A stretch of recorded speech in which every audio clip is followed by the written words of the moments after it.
સુપ્રભાતમ મિત્રો, પુષપ પોસ્ટમાસ્ટર વિનોદ પટેલ અને મારી બાજુમાં બીપીએમ મૌલિકભાઈ છે. આજે તમને જીડીએસ ના ફોર્મ કઈ રીતના ભરવા, શું ધ્યાન રાખવું એની માહિતી આપવા આવ્યા છીએ. તો મૌલિકભાઈ, તો વિદ્યાર્થી મિત્રો તમે કહેશો કે કયા મુદ્દાઓ ફોર્મ ભરતી વખતે ધ્યાન રાખવા? તો નમસ્કાર મિત્રો, આપણી વચ્ચે આપણે જીડીએસ ની વેકેન્સી ઉપલબ્ધ છે. જો તમારે 10માં સારા એવા ટકા હોય તો આ એક પોસ્ટ ઓફિસમાં તમને સારી તક મળી છે, તો તેનો લાભ ઉઠાવી શકો છો. આની અંદર સૌપ્રથમ તમારે ઓનલાઈન રજીસ્ટ્રેશન કરાવવાનું રહેશે. તેની અંતિમ તારીખ 14/2 છે, બરાબર છે. ત્યાર પછી રજીસ્ટ્રેશન બાદ તમને એનું ફોર્મ ભરવાનું રહેશે. તેની પણ અંતિમ તારીખ જે છે એ 16/2 રહેશે. આ ફોર્મ ભર્યા બાદ તમે એમાં જો કોઈ કરેક્શન કરવા માંગો છો તો તેની ટાઈમલાઈન છે 18/2 થી 19/2 સુધી તેની ટાઈમલાઈન. મૌલિકભાઈ, ઘણા વિદ્યાર્થીઓને એવું થાય કે ફોર્મ ભરતી વખતે કોઈ ભૂલ થઈ ગઈ હોય, ટેકનિકલ ભૂલ થઈ ગઈ હોય, જગ્યા સિલેક્શન ખોટું થઈ ગયું હોય, તો એના માટે તમે 18 તારીખ થી 19 તારીખની વચ્ચે 18-19 ની વચ્ચે કરેક્શન કરી શકાય. બરાબર છે. એ ત્યારબાદ આ જે વેકેન્સી છે તે મુખ્ય 3 પદ પર રહેવાની છે: બીપીએમ, એબીપીએમ અને ડાક સેવક.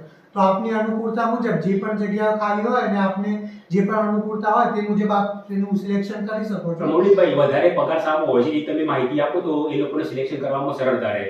જો આપણે 3 કેટેગરી છે, એનો ટીઆરસી સ્લેબ અલગ અલગ રહે છે. બીપીએમ નો જે સેલેરી છે એનો ટીઆરસી નો સ્લેબ 12,000 થી 29,000 ની આસપાસ છે. એબીપીએમ અને ડાક સેવક નો 10,000 થી 24,000 ની આસપાસ રહેવાનો છે. તો તમારા મત મુજબ પહેલી પ્રાયોરિટી એબીપીએમ બીપીએમ ને આપવી જોઈએ, પછી એબીપીએમ. જી હા, ચોક્કસ. ટીઆરસી સ્લેબ જે છે એ બીપીએમ માં વધારે રહેતો હોય છે, એટલે પ્રથમ પ્રાયોરિટી એબીપીએમ ને આપણે આપી શકીએ છીએ. તો મિત્રો, ફોર્મ ભરવામાં પહેલી તમે પ્રાયોરિટી બીપીએમ ની આપજો, પછી એબીપીએમ અને પછી બીજી થર્ડ કઈ આવે છે? ડાક સેવક. તો એ રીતના તમારું પગાર પણ એ રીતના આવશે. અને કામના કલાકો કઈ રીતના નક્કી થાય છે? કામના કલાકો એ દરેક ઓફિસર્સ અલગ અલગ હોય છે. જનરલી 4 થી 5 કલાકનો આપણે સમય રહે છે. બરાબર. તો કામનું કલાક 3 થી 5 કલાકમાં હોય છે. પહેલી પ્રાયોરિટી જેનો પર્સન્ટેજ સારા હોય, 98-95 તો એ લોકો માટે પહેલી પ્રાયોરિટી એમનું લોકેશન, એમનું વતન જે પણ હોય તો એમને આજુબાજુ ભરવું. પહેલા બીપીએમ સિલેક્ટ કરવું, પછી એબીપીએમ, પછી ડાયરેક્ટ સેવક. તો પગાર ધોરણમાં તમને ફાયદો થશે. અને આગળ અને આમાં જે એજ ક્રાઇટેરિયા છે તે 18 વર્ષથી 40 વર્ષ સુધી હોય છે. બાકી તમે કેટેગરી વાઇઝ જે છૂટછાટ મળે છે એ આપ નોટિફિકેશનમાં જોઈ શકો છો.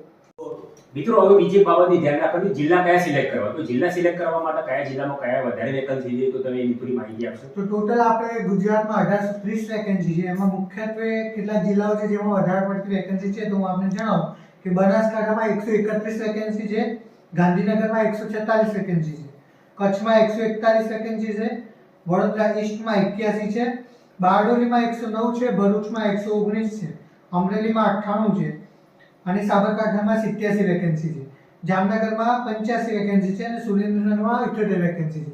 તો આ બધા જે જિલ્લાઓ છે તેમાં મહત્તમ વેકેન્સી છે. તો મારી આપની વિનંતી છે કે જો આપ આ બધા જિલ્લામાં ભરશો તો આપણા ચાન્સીસ વધી જશે સિલેક્શન. તો કયા વિદ્યાર્થીઓને 85 હોય અથવા 80-90 હોય એ લોકોને વધારે પ્રાયોરિટી ભરવા માટે રાખવી જોઈએ? અથવા એમના માટે કચ્છ, ગાંધીનગર, બનાસકાંઠા આ બધા જિલ્લા ભરવા જોઈએ, કારણ કે ત્યાં વેકેન્સી વધારે છે. તો મિત્રો, 85% હોય તો તમારે આપણા મોટા જિલ્લા છે જેમાં વેકેન્સી વધારે છે એમાં ફોર્મ ભરવાની પ્રાયોરિટી પહેલા આપવી.